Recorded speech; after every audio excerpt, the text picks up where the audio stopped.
నమస్కారం అండి. మనం ఇప్పుడు డి కామేశ్వర గారు వ్రాసిన మూడు ముళ్ళ బంధం అనే కథను విందామా? 3 రోజుల అంతర్మథనం తరువాత మనసులో మాట కొడుకు ముందు పెట్టింది రాజేశ్వరి. అమెరికా కొడుకు ఆశ్చర్యంగా చూశాడు.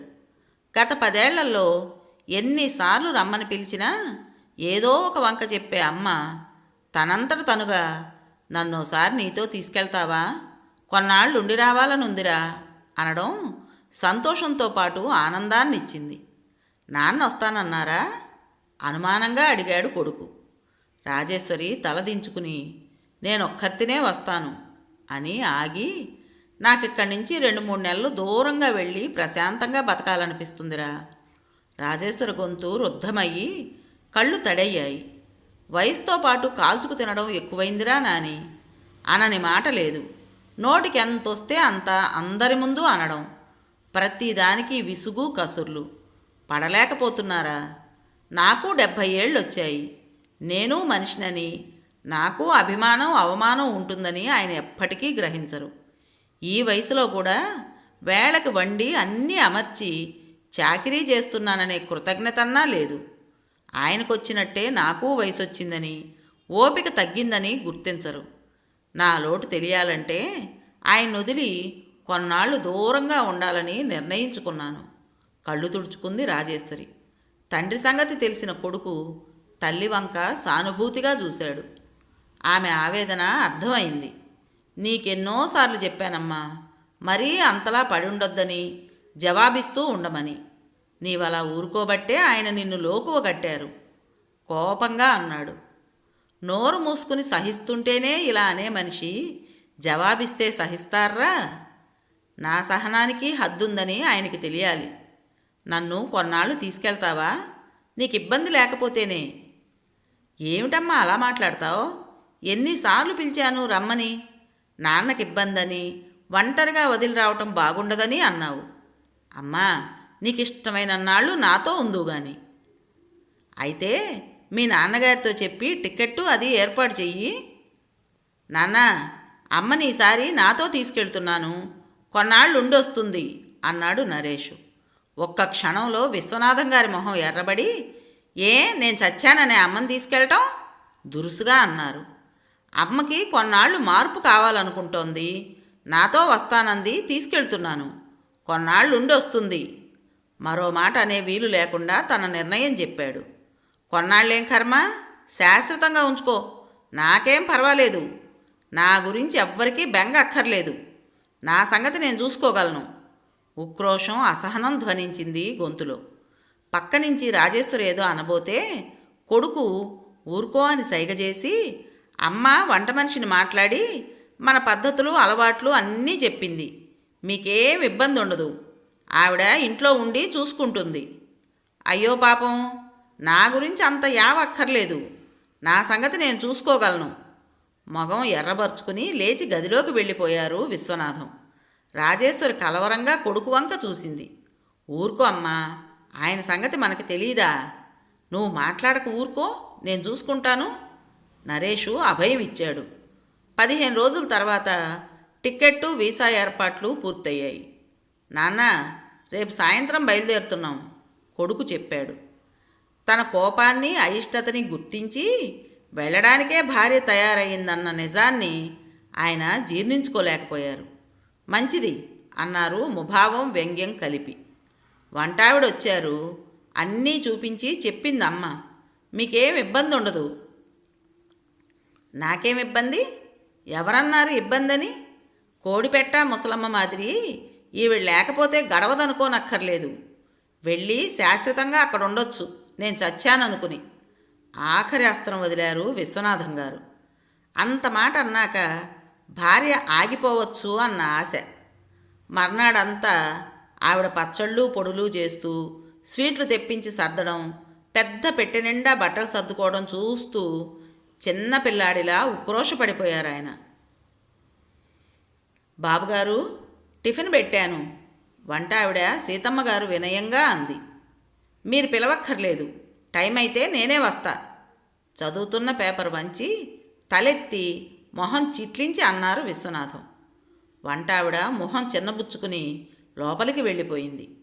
రాజేశ్వరి వెళ్ళి పట్టుమని 24 గంటలు గడవలేదు కానీ ఇంట్లో ఏదో వెలితి, శూన్యం. ఆ శూన్యం ఆయన మనసులోనూ ఏర్పడినట్టయింది. చాలా నిబ్బరంగా, గంభీరంగా పైకున్నా నిన్నటి నుంచి ఆయన మనసులో లేదు. రాజేశ్వరి వెళుతూ ఏదో లాంఛనంగా చెప్పాలి కదా అన్నట్టుగా వెళుతున్నాను, జాగ్రత్త అని మాత్రం అంది. ఆయన మొహం పక్కకు తిప్పుకుని జవాబు ఇవ్వలేదు. కొడుకు ఫోన్ చేస్తుంటాను నాన్న, ఆరోగ్యం జాగ్రత్త అన్నాడు. ఆవిడ వెళ్ళాక ఒంటరిగా తల్లి వదిలి వెడితే చిన్నపిల్లాడు ఉక్రోషపడినట్టు రాత్రంతా బాధపడ్డారు ఆయన. ఏమిటివి, ఇడ్లీలా ఇటుకరాళ్ళా ఇంత గట్టిగా ఉన్నాయేమిటి? సీతమ్మ గతుక్కుమంది. అమ్మగారు చెప్పినట్టు చూపించినట్టే చేశానండి వినయంగా అంది. ఆవిడ చేసినట్టు చేస్తే మెత్తగా దూదుల్లా ఉండాలి, రాళ్లల్లా ఉన్నాయి ఇవి, రేపటి నుంచి సరిగ్గా చేయండి విసుగ్గా అని టిఫిన్ ప్లేట్ ముందు నుంచి వెళ్ళిపోయారాయన. వరాలు, ఏమొచ్చిందే ఈ ఇడ్డెన్లకి, మెత్తగా లేవు చూడు అంటూ పని మనిషి చేతిలో ఓ ఇడ్డెను పెట్టి చూడమంది సీతమ్మ. బానే ఉన్నాయమ్మా, ఏటో అయ్యగారు అంది వరాలు. అయ్యో, పెద్ద ఆయన టిఫిన్ తినకుండా వెళ్ళిపోయారే, ఏమో బాగులేవేమో, నాకు వంటలు తప్ప టిఫిన్లు అలవాట్లేదు, ఏదో ఉప్మా కలబెట్టి ఇవ్వడం తప్ప టిఫిన్లు చేయటం రాదు, మరి అంచేత కుదరలేదేమో, ఆవిడ చెప్పినట్టే నూక కలిపాను మరి నొచ్చుకుంటూ అంది సీతమ్మ. ఏమిటండి ఇది, పులుసా? ఇంత పుల్లగా ఉంది, ఈ చారు ఎంత తీయగా ఉంది, పులుసులో పడాల్సిన బెల్లం చారులో తగలేశారు, ఈ కూర ఏమిటిలా నీళ్ళు ఓడుతుంది, వంట రాదా మీకు, ఇదివరకు ఎక్కడా చేయలేదా, పొద్దుట టిఫిన్ అలా తగలేశారు దురుసుగా అన్నారాయన భోజనం చేస్తూ. సీతమ్మ తెల్లబోయింది. వంట రాదు తనకి, 35 ఏళ్లుగా రోజూ చేసే పని అదేగా. గుమ్మడికాయ, ములక్కాడ, దుంపలు వేసి పులుసు పెడితే సీతమ్మగారే పెట్టాలి అనేవారంతా. పెద్ద వంటలు అలవాటయ్యి చిన్న వంటకు పడాల్సినవి సరిగా పడలేదేమిటి చెప్పమా అని బాధపడింది. తీరా భోజనం దగ్గర కూర్చుని రుచులు చూశాక అన్నీ సరిగ్గా ఉన్నాయనిపించి ఇంకెవరి దగ్గర చెప్పుకోవాలో తెలియక వరాల దగ్గర చెప్పుకుంది. వరాలు నవ్వి, అమ్మగారు వెళ్ళిన కోపం మన మీద చూపిస్తున్నారు అయ్యగారు. గత 10 ఏళ్లుగా పనిచేస్తున్న వరాలకి ఇంట్లో ఆ అయ్యగారి సంగతి బాగానే తెలుసు. ఈరోజు వంట సరిగా లేదని కాదు ఆయన గారి బాధ. అమ్మ ఎంత బాగా వండినా ఏదో వంకలు పెట్టడం ఆయన గారికి అలవాటే, తేలిగ్గా తేల్చేసింది వరాలు. అంతేనంటావా? అమ్మ బాబోయ్, ఇలా వంకలు పెడితే ఎలా చేస్తాం అంది సీతమ్మ. వరాలు లోపల నుంచి కేక. ఏటయ్య గారు, ఏమిటి ఇలా ఆరిన బట్టలన్నీ కుప్పలా పడేశావు, మడతలు పెట్టాలని తెలీదు, మడత పెట్టి స్టాండ్ మీద పెట్టు ఆర్డర్ వేశారు విశ్వనాథం గారు. నేనెప్పుడు ఏడనే పెడతాను అయ్యగారు, అమ్మగారే మడతెట్టుకునేవారు అంటే అమ్మగారు లేకపోతే నే పెట్టుకోవాలా హోంకరించారు. వరాలకి అమ్మగారు చెప్పలేదు, మర్చిపోయి ఉంటుందేమోననుకుని కింద కూర్చుని మడతలు పెట్టింది. ఏమిటా లాల్చి అలా మడత పెడుతున్నావు, మళ్ళీ తొడుక్కోవాలా వద్దా, అలా అడ్డంగా కాదు నిలువుగా పెట్టు. వరాలు అయోమయంగా చూసింది. పో అవతలకి, బట్టలు మడత పెట్టడం కూడా చేత కాదు, ఆడదానివి కాదు. వరాల్ని పొమ్మని మంచం మీద కూర్చుని ఆ 4 బట్టలు అరగంట సేపు విప్పి మడిచి మడతపెట్టుకున్నారాయన. పెళ్లికి ముందు తల్లి, పెళ్ళయ్యాక భార్య, చాకిరీ చేయటం అలవాటైన ఆయన మంచినీళ్లు కూడా బిందెలోంచి ముంచుకుని ఏనాడూ తాగలేదు. బట్టలు రెడీ చేసి, స్నానానికి నీళ్లు తొలిపి, టిఫిను భోజనాలు రెడీ చేసి వేళకి అన్నీ అమర్చిపెట్టే భార్య. మగాడంటే చేయించుకోవడం తప్ప చేసే జాతి కాదని ఆయన విశ్వాసం. అది ఆయనకు ఆ ఇంట్లో అబ్బిన సంస్కారం. తల్లి ఏనాడు వంటింటి గడప దాటని మహా ఇల్లాలు, ఆవిడే ఆయనకు ఆదర్శం. దానికి తోడు పెళ్లి కాగానే తండ్రి చేసిన నీతి బోధ. పెళ్ళయి భార్య కాపరానికి వచ్చింది. కొత్త పెళ్ళాం మోజులో నూతిలో నీళ్లు తోడటం అలవాట్లేని భార్యకి నీళ్లు తోడిస్తున్న కొడుకును చూసి, పిచ్చి సన్నాసి, కొత్త పెళ్ళాం మోజు ఇలా వదిలేస్తే రేపటి నుంచి నీళ్లే తోడిస్తుందో వాకిళ్లే తుడిపిస్తుందో, ఆడారి వెధవలా వీడు పనులు చేసి వంశగౌరవం మంట కలిపేస్తాడేమో అనిపించి కొడుక్కి హితబోధ చేశాడు. ఒరేయ్ బాబీ, ఈ ఆడాళ్ళు ఉన్నారు చూసావా, వెంట్రుక వాసంత దారిచ్చావో ఆ వెంట్రుక పట్టుకుని ఆ తల పైకెక్కి కూర్చుని నీ జుట్టు పట్టి ఆడిస్తారు, జాగ్రత్త. అలాంటి పొరపాటు చేయకు. ఎక్కడుండాల్సిన వాళ్ళని అక్కడుంచితేనే మనకు లొంగుతారు అని అన్న మాటలు కొడుకు బుర్రలో బాగానే దూరాయి. తండ్రి తల్లి మీద అధికారం చెలాయిస్తూ చేయించుకునే పనులు చూసి మగాడంటే అలానే ఉండాలన్న నమ్మకం కలిగింది. దానికి తోడు రాజేశ్వరి పట్నం పిల్ల, స్కూల్ ఫైనల్ చదివింది.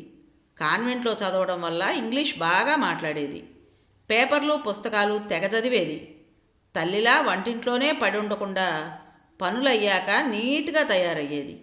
ఇల్లు పొందిగ్గా సర్దడం, ఆవిడ కట్టు బొట్టు మాట మంతిలో ఆధునికత కనిపించేది.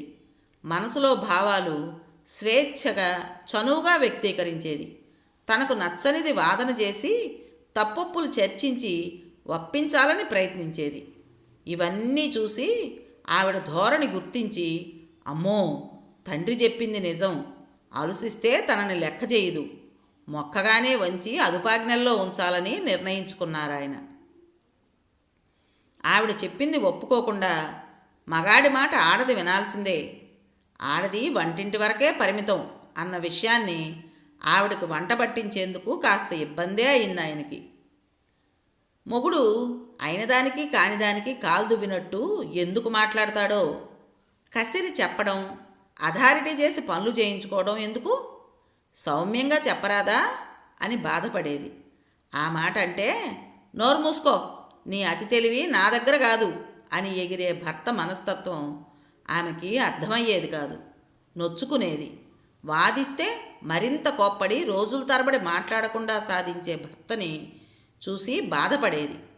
కొన్నాళ్ళు ఇలా జరిగాక భర్తని మార్చుకోలేక, అందరిలో చిన్నబోవడం ఇష్టం లేక ముభావంగా తన పనులు తాను చేసుకోవడం అలవర్చుకుంది.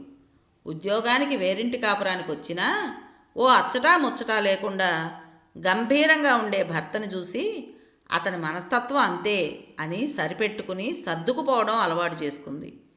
పిల్లలు పుట్టారు, పెరిగారు, వెళ్ళారు. మళ్ళీ ఇద్దరే మిగిలినా మనసులో మాట స్వేచ్ఛగా ఏనాడూ చెప్పుకోలేక ఒంటరితనమే అనుభవించింది.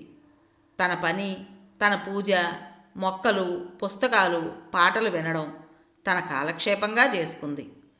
భార్యని చెప్పు చేతల్లో ఉంచుకున్నానని సాధించాను అనుకున్నారు తప్ప కాపురంలో తను కోల్పోయిందేమిటో ఆయన గ్రహించుకోలేదు. వయసు మీద పడి రిటైర్ అయి ఇంట్లో కూర్చోవడం ఆరంభించాక ఆయన చిరాకులు, సాధింపులు, కసుర్లు ఎక్కువయ్యి రాజేశ్వరికి భరించలేని నైరాస్యం, విరక్తి, భర్త అంటే ద్వేషం పెరిగి ఆ పరిసరాల నుంచి, ఆ వాతావరణం నుంచి కొన్నాళ్లైనా దూరంగా ప్రశాంతంగా బతకాలన్న ఆలోచనకు వచ్చింది. దూరం వెడితే విలువ తెలుస్తుంది అని కొడుకుతో ప్రయాణం పెట్టుకుంది. వరాలు, అమ్మ బాబోయ్, ఈయనకు వండి పెట్టడం నా వల్ల కాదే తల్లి, ఏం చేసినా వంక పెట్టందే తినడే, ప్రతి దానికి కస్సుబుస్సులాడుతూ కసిరితే పడటానికి నేనేం పెళ్ళాన్ని కాదు, ఏదో ఓ నెల 2 నెలలు అట్టే పని లేకుండా విశ్రాంతిగా ఉండొచ్చు, జీతం ఎక్కువ ఇస్తానన్నారని చెబితే ఒప్పుకున్నాను. నాకేం గతిలేక పడి ఉంటాననే ఆయన ఉద్దేశమా? వంటలకెళ్ళి రోజుకు 200-300 సంపాదించుకుంటాను. ఏమనుకుంటున్నాడో ఆయన, నా వంటకు వంకలు పెడతారేమిటి? ఎన్ని శుభకార్యాలకు వండిందాన్ని? సీతమ్మ గింజుకుని ఉక్రోషంగా అంది. ఆయన అంతేనమ్మా, పాపం ఆవిడ నోరు మూసుకు పడుంటుంది గనక ఈయన ఆటలు సాగుతున్నాయి. కాస్త నోరున్న ఆడదైతే అగ్గి రాజేయక్కర్లేకుండానే రాజుకునేది. అమ్మగారు వెళ్ళాక ఈయన గారికి అమ్మ వంట బాగుందని, అమ్మ టిఫిన్లు బాగా చేస్తుందని, ఇల్లు శుభ్రంగా ఉండేదని తెలిసొచ్చింది. నన్ను సతాయిస్తున్నాడుగా, ఈ మూల తొడవలేదు, బట్టలు బాగా ఉతకలేదని. ఏమో, నెలవగానే జీతం పట్టుకుపోతాను, మాటలు పడాల్సిన కర్మ నాకేమిటి? కోపంగా అంది సీతమ్మ. అమెరికాలో కొడుకింటికి వచ్చాక నిజంగా రాజేశ్వరికి శారీరకంగా, మానసికంగా మంచి విశ్రాంతి దొరికినట్టు చాలా హాయిగా, ఆనందంగా ఉంది. మనవలతో మాట్లాడుతూ, వాళ్ళతో గేమ్స్ ఆడుతూ కథలు చెబుతూ ఏ బరువు బాధ్యతలు లేకుండా ఉండడం ఎంతో నచ్చింది. కొడుకు కాపురం చూస్తుంటే భార్యాభర్తలంటే ఇలా ఉండాలి, సంసారం అంటే ఇది అని అడుగడుగునా అనిపించేది. ఇద్దరూ ఉద్యోగస్తులు, ఇద్దరూ చెరో పని చేస్తారు చకచక. ఆడపని మగపని అని కాదు. కోడలు వంట చేస్తుంటే కొడుకు గిన్నెలు గడుగుతాడు, వాషింగ్ మెషిన్లో బట్టలు వేసి ఆరేస్తాడు, పిల్లల్ని స్కూలుకు తయారు చేస్తాడు. ఏ చిన్న పొరపాటు చేసినా సారీ, వెరీ సారీ అంటుంటాడు. థ్యాంక్స్లు సరే సరి. కోడలు వినోదిని అంతే. ఏదన్నా మర్చిపోతే అయ్యో సారీ మర్చిపోయాను అంటుంది. ఫర్గెట్ ఇట్ అంటాడు కొడుకు. వంటలో ఏదన్నా లేదంటే నవ్వుతూ హాస్యంగా చెబుతాడు. అయ్యో సారీ అంటుంది ఆ అమ్మాయి. ఒక్క పూట ఏ ఉప్పో కారమో ఎక్కువైతే కావాలని చేసినట్టు దెప్పే భర్తతో కొడుకుని పోల్చుకోలేకుండా ఉండలేకపోయింది. పోని కొడుక్కి తండ్రి వారసత్వం రాలేదు, కోడలు అదృష్టం అనుకుంది. రాత్రి అంతా డైనింగ్ టేబుల్ దగ్గర ఎన్నో కబుర్లు చెప్పుకుంటూ భోంచేస్తారు. పిల్లలు చెప్పినవి శ్రద్ధగా వింటారు. అనుమానాలు సందేహాలు ఓపిగ్గా వివరిస్తారు. పిల్లల్ని ఎంత ముద్దు చేసినా అనగానే కళ్ళతో వారిస్తే ఆగిపోతారు. ఇలాంటి పెంపకం తన పిల్లలకు ఉండేదా? తండ్రంటే భయం తప్ప ప్రేమ భక్తి ఉండేవా? భార్యాభర్తల మధ్య అన్యోన్యత అనుబంధాలు అనుభూతులు పంచుకోవడం ఏమున్నాయి తన కాపురంలో? వన్ వే ట్రాఫిక్ లాగా ఆయన మాట, ఆయన పంతం, ఆయన అధికారం తప్ప ఇచ్చిపుచ్చుకునే ఆనందం తన సంసారంలో ఏ రోజూ దొరకలేదు. అన్ని సంపదల్ని మించింది భార్యాభర్తల మధ్య అన్యోన్యత అన్నది వీళ్ళ సంసారం చూశాక మరీ మరీ తెలుస్తుంది అనుకుంది రాజేశ్వరి. వచ్చి 20 రోజులు దాటాక మీ నాన్న ఎలా ఉన్నారో నేలేని లోటు కాస్తైనా తెలిసిందో లేదో అంది భోజనాల దగ్గర. ఎలా ఉండడానికేముంది, వారం వారం ఫోన్లో మాట్లాడుతున్నాంగా, బాగానే ఉన్నారు. ఆ బాగుండడం కాదు నవ్వింది రాజేశ్వరి. అమ్మా కొన్నాళ్ళు నాన్న సంగతి మర్చిపో, కనీసం ఇక్కడున్నన్ని రోజులైనా హాయిగా ప్రశాంతంగా ఉండు అన్నాడు నరేష్. బాగుంది, ఎలా మర్చిపోతారు? 50 ఏళ్ల అనుబంధం చెప్పినంత సులువు కాదు కోడలు వినోదిని అంది. పోనీ నీకు అంతగా అనిపిస్తే ఫోన్ చేసి మాట్లాడు, ఎవరొద్దన్నారు అన్నాడు నరేష్. వద్దొద్దు, ఊరికే అన్నాను. అసలు ఆయన ఎలా ఫీల్ అవుతున్నారు, మనసులోనైనా మిస్ అవుతున్నారో లేదో అన్న ఆలోచనతో అలా అన్నా అంతే నవ్వుతూ అంది రాజేశ్వరి. మన ఇండియన్సు ఈ సెంటిమెంట్సు ఈ బలహీనతలే పెళ్ళిళ్ళని నిలబెడుతున్నాయి అనుకుంటారు. ఓ విధంగా మైనస్ పాయింటు, మరో విధంగా ప్లస్ పాయింటు. నిజమే, మన పెళ్ళిళ్ళల్లో ఉండే పవిత్రతో సెంటిమెంటో కానీ కొట్టుకున్నా తిట్టుకున్నా భార్యాభర్తల మధ్య బంధం విడిపోకుండా ఉండడం అన్నిటికన్నా గొప్పదనుకుంటాను వినోదిని అంది. ఏమిటో నాయనా, పెట్టి పుట్టడం అంటే ఇదే, చేసుకున్న వాళ్ళకి చేసుకున్నంత అన్నట్టు భార్యాభర్తల అన్యోన్యత ఓ అదృష్టమే. దానికి నేను నోచుకోలేదు నిట్టూర్చింది. అమ్మా అసలు నువ్వు నాన్నను మార్చడానికి ఎప్పుడూ ప్రయత్నించలేదా? ఏదో సామెత చెప్పినట్టు రామాయణం అంతా విని రాముడికి సీత ఏమవుతుంది అని అడుగుతున్నావు. 40 ఏళ్లకు పైగా మీ నాన్నను చూస్తూ ఆయన ఏనాడన్నా ఇతరుల్ని మాట్లాడనిచ్చారా? మాట్లాడే అవకాశం ఇచ్చారా? ఓ 50 ఏళ్ల క్రితం ఆర్థిక స్వాతంత్రం లేని భార్య భర్తకి ఎదురు తిరిగి నీ పద్ధతి మార్చుకో అని చెప్పగలిగే అవకాశం ఉందా అసలు? చెప్పినా ఆ భర్త సామరస్యంగా అర్థం చేసుకొని తనని తాను మార్చుకునే ప్రయత్నం చేసే సౌమ్యత ఆనాటి మగాళ్లలో ఉండేదా? ఉన్నా 100కొకరు కోటికొకరు. భార్యల మనోభావాలకు గౌరవం ఇచ్చే ప్రసక్తి ఎక్కడుందిరా? అది నిజమే నరేష్. అసలు మన దేశంలో భార్యాభర్తల మధ్య అభిప్రాయ భేదాలకు అసలు కారణం కమ్యూనికేషన్ గ్యాప్ అంటాను వినోదిని అంది. అందరూ కాదులే అమ్మా, అంతా ఆయనలా ఉంటారా? అది నిజమేలే, మగాళ్ళంతా చెడ్డవాళ్ళని ఎలా అంటాం? కానీ మొత్తం మీద ఆ రోజుల్లో ఆ శాతం ఎక్కువ. పూజ కొద్దీ పురుషుడన్నమాట నిజం అని నిట్టూర్చి, అందుకే మీ నాన్న కాస్తైనా నేనేని లోటుని గుర్తించారా లేదా అన్నది తెలుసుకోవాలని ఆరాటం అంది. రేపు ఆదివారం ఫోన్ చేస్తాగా, అప్పుడు నువ్వే అడుగు బుద్ధొచ్చిందా అని హాస్యంగా అన్నాడు కొడుకు. మర్నాడు ఫోన్ వరాలు తీసింది.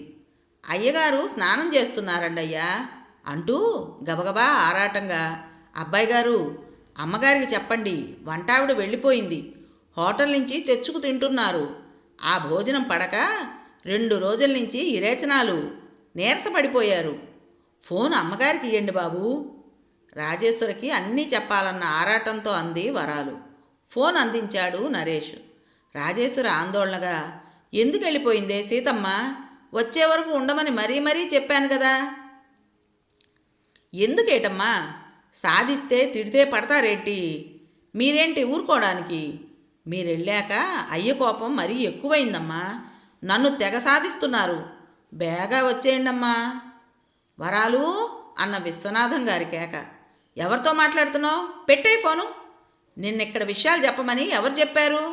ముందా ఫోన్ పెట్టు హోంకరించారు. ఫోన్ కట్ అయింది. రాజేశ్వరి నిట్టూర్చింది. కొడుకు మళ్ళీ ఫోన్ చేసినా ఊ ఆ అని పొడి మాటలు. నాకే బాగున్నాను అంటూ ముక్తసరిగా మాట్లాడి పెట్టేశారు విశ్వనాథం. అయ్యో, భోజనానికి ఏం చేస్తున్నారో? హోటల్ తిండి పడద్దు ఒంటికి? రాజేశ్వరి ఆదుర్దా పడింది. నువ్వు ఊరికే గాబరా పడకమ్మా. ఈసారి ఆయనకి భార్య విలువ బాగా తెలిసొస్తుంది. మరేం పర్వాలేదు, ఊళ్ళో చాలా హోటళ్ళు ఉన్నాయి. కొడుకు తేలిగ్గా అన్నాడు. మళ్ళీ ఆదివారం నరేష్ ఫోన్ చేస్తే ఫోన్ ఎవ్వరూ తీయలేదు. రోజంతా 4-5 సార్లు ఫోన్ చేసినా ఎవరూ తీయకపోవడంతో నరేష్తో పాటు రాజేశ్వరి ఆందోళన పడింది. ఏమయ్యారు ఈయన? ఎక్కడికి వెళ్ళుంటారు? స్వగతంలా అనుకున్నాడు నరేష్. నాని, పోనీ ఓసారి పక్కింటి శంకర్రావు గారికి చేసి చూడు. లేదంటే మీ రంగబావ ఉన్నాడుగా, అతనికి చేయి. ఏమన్నా వాళ్ళకి తెలిసేమో. ఉండు, నంబర్లు ఇస్తాను. తన డైరీలో నంబర్లు తీసిచ్చింది రాజేశ్వరి. శంకర్రావు వారం రోజులుగా ఇల్లు తాళం వేసుంది, ఎక్కడికి వెళ్ళారో ఏం చెప్పలేదు అని చెప్పాడు. రంగబావని అడిగితే, అంకుల్ వారం రోజుల క్రితం వచ్చి వంట మనిషి కావాలి, చూసి పెట్టమన్నారు. చూసి కుదిర్చి చెప్తానన్నాను. ఇంకా ఎవరూ దొరకలేదని ఫోన్ చేయలేదు. మరి ఈలోగా ఎక్కడికి వెళ్ళారో ఏం చెప్పలేదు అన్నాడు. రాజేశ్వరి కలవరపడింది. ఉండు, ఇందుకేమన్నా ఫోన్ చేశారేమో నాన్న, అడుగుతాను అంటూ డెట్రాయిట్లో ఉన్న చెల్లెలికి ఫోన్ చేశాడు నరేష్. జరిగింది చెప్పాడు. ఏమిటో అన్నయ్య, అమ్మ చేసిన పని బాగలేదు. ఈ వయసులో ఆయన్ని ఇలా ఒంటరిగా వదిలి రావటం ఏంటి? అన్నేళ్లు భరించిన ఆవిడ ఈ ఆఖరి రోజుల్లో ఆయనలో మార్పు వస్తుందనుకుందా? నాన్న నాకేం ఫోన్ చేయలేదు మరి అంది. నాని, ఏమిటోరా నాకు గాబరాగా ఉంది. ఈ పెద్ద మనిషి ఏమయ్యారో? ఆరోగ్యం సరిగా లేక ఏ ఆసుపత్రిలోనన్నా చేరలేదు కదా. నాకు టికెట్ కొనేరా బాబు. ఏదన్నా కానిది జరిగితే లోకం నింద నా మీద వేస్తుంది అంది అపరాధ భావంతో. కొడుక్కి ఏమనాలో తెలియక తల ఊపాడు. ఆదివారం ఉదయం 10 గంటల వేళ అంతా సావకాశంగా డైనింగ్ టేబుల్ దగ్గర దోశలు తింటూ ఉండగా కారు చప్పుడు. ఆ వెనుక ఇందుమతి గొంతు వినిపించి కిటికీలోంచి తొంగి చూసిన వినోదిని, మామయ్య గారు వచ్చారు సంభ్రమంగా అంటూ వీధి తలుపు తీయడానికి గబగబా వెళ్ళింది. తల్లి కొడుకులు అర్థంగాక మొహాలు చూసుకుంటుండగానే ముందు ఇందుమతి, వెనకాల నెమ్మదిగా నడుచుకుంటూ విశ్వనాథం గారు వచ్చారు. నాన్నగారిని తీసుకొచ్చానమ్మా నవ్వుతూ అంది ఇందుమతి తల్లి దగ్గరికి. ఎప్పుడొచ్చారు? నిన్న మాట్లాడినప్పుడు చెప్పనే లేదు. తెలిసుండి చెప్పకుండా నటించావా? చెల్లెల్ని మందలిస్తూ, ఏమిటి నాన్న ఇది? చెప్పకుండా చేయకుండా అలా ఇల్లు తాళం పెట్టి పెడితే మేం గాబరా పడి అందరికీ ఫోన్లు చేశాం. ఫోన్ చేసి వస్తున్నట్టు చెప్పొచ్చుగా. కాస్త గట్టిగానే అన్నాడు నరేష్. నా కూతురు నా మనవణ్ణి చూడాలనిపించి వచ్చాను. నీ పర్మిషన్ తీసుకుని రావాలా? బుకాయింపుగా అన్నారాయన. నాన్న వస్తానని వీసా పేపర్లు అది పంపమని ఎవ్వరికీ చెప్పొద్దని ప్రామిస్ చేయించుకున్నారు. వచ్చి 4 రోజులైంది అప్పుడే. నిన్న నీ ఫోన్ వచ్చాక ఇంకా సస్పెన్స్ వద్దని నేనే తీసుకొచ్చాను. చూసావా అమ్మా, నాన్నకి నువ్వంటే ఎంత ప్రేమో. నువ్వు లేకుండా ఉండలేక నీ వెంటే పరిగెత్తుకొచ్చేశారు. విశ్వనాథం గారి మొహం సిగ్గుతో ఎర్రబడింది. అదేం కాదు, ఆవిడేనేంటి ఇష్టం వచ్చిన చోటుకి వెళ్ళగలదు, నేను వెళ్ళగలను. బెట్టుగా తగ్గిపోవడం ఇష్టం లేక దబాయింపుగా అన్నారాయన. అబ్బా ఏమిటి నాన్న, ఒక్క చిన్న మాట. నువ్వు లేకుండా తోచలేదు, అందుకే వచ్చానంటే అమ్మ సంతోషిస్తుందిగా. మీ మగాళ్ళకి ఎందుకు అంత ఇగో? కూతురు నవ్వుతూ అంటించింది. ఆ ఇగోలే భార్యాభర్తల మధ్య దూరాలను పెంచేది. అది మగాళ్ళకి అర్థం కాదు. పెళ్ళాం ముందు తల వంచకూడదు, తల వంచడం తలవంపులు అనే మనస్తత్వం వల్ల తాను జీవితంలో ఏం కోల్పోయానన్నది మగాళ్ళకి అర్థం కాదు. రాజేశ్వరి నవ్వుతూ అంటించింది. భార్య వంక గుర్రుగా చూసి, నేనెప్పటికీ తలవంచని వీరుణ్ణే గర్వంగా తలెగరేశారాయన. భార్యాభర్తలు ఒకరి ముందు ఒకరు తలవంచాల్సిన అవసరం ఉందని చెప్పడానికే ఒకరి చేతిలో ఒకరి తల ఉంచి పెళ్లి తంతులో జీలకర్ర బెల్లం పెట్టించడంలో భావం అదే. అవసరమైతే భార్య ముందు భర్త తల దించితేనే ఆ సంసారంలో సామరస్యం ఉందని చెప్పక చెప్పటం. అలాగే నలుగురిలో భార్య కాళ్ళు పట్టుకుని మెట్టెలు పెట్టిస్తారు. సంసారంలో అన్యోన్యత అనురాగం ఉండాలంటే అవసరమైనప్పుడు భర్త కాళ్ళబేరానికి దిగాలి. అందులో సిగ్గుపడాల్సిందేమీ లేదని చెప్పడానికే అనుకుంటాను, రాజేశ్వరి అంది. అబ్బో, మీ అమ్మకి పడమటి గాలి బాగా వంటపెట్టినట్టుంది. మాటలు జోరుగా వస్తున్నాయి. పెళ్ళిళ్ళ గురించి రీసెర్చ్ చేసినట్టు మాట్లాడుతుంది, హేళనగా అన్నారాయన. అవును, ఇన్నాళ్ళు నోరిప్పకపోవడమే నే చేసిన పెద్ద తప్పని ఇక్కడికి వచ్చాకే బాగా అర్థమైంది. ఆడది నోరు విప్పితే తిరుగుబాటు ధోరణిలాగే కనిపిస్తుంది మగాడికి. డాడీ, వాటెవర్ యూసే, అమ్మ చెప్పిన దానిలో నిజం ఉందని మీరు ఒప్పుకోవాలి ఇప్పటికైనా. బెటర్ లేట్ దాన్ నెవర్ అన్నాడు కొడుకు. అన్నయ్య, నాన్నగారు ఇలా రావటంలోనే అర్థం అవడం లేదు అమ్మ మీద ఎంత ప్రేమో. మన మూడు ముళ్ళ బంధం గట్టిదన్నయ్యా, లేదనుకోవడం అంత సులువు కాదు. విశ్వనాథం గారి మొహం సిగ్గుతో ఎర్రబడింది.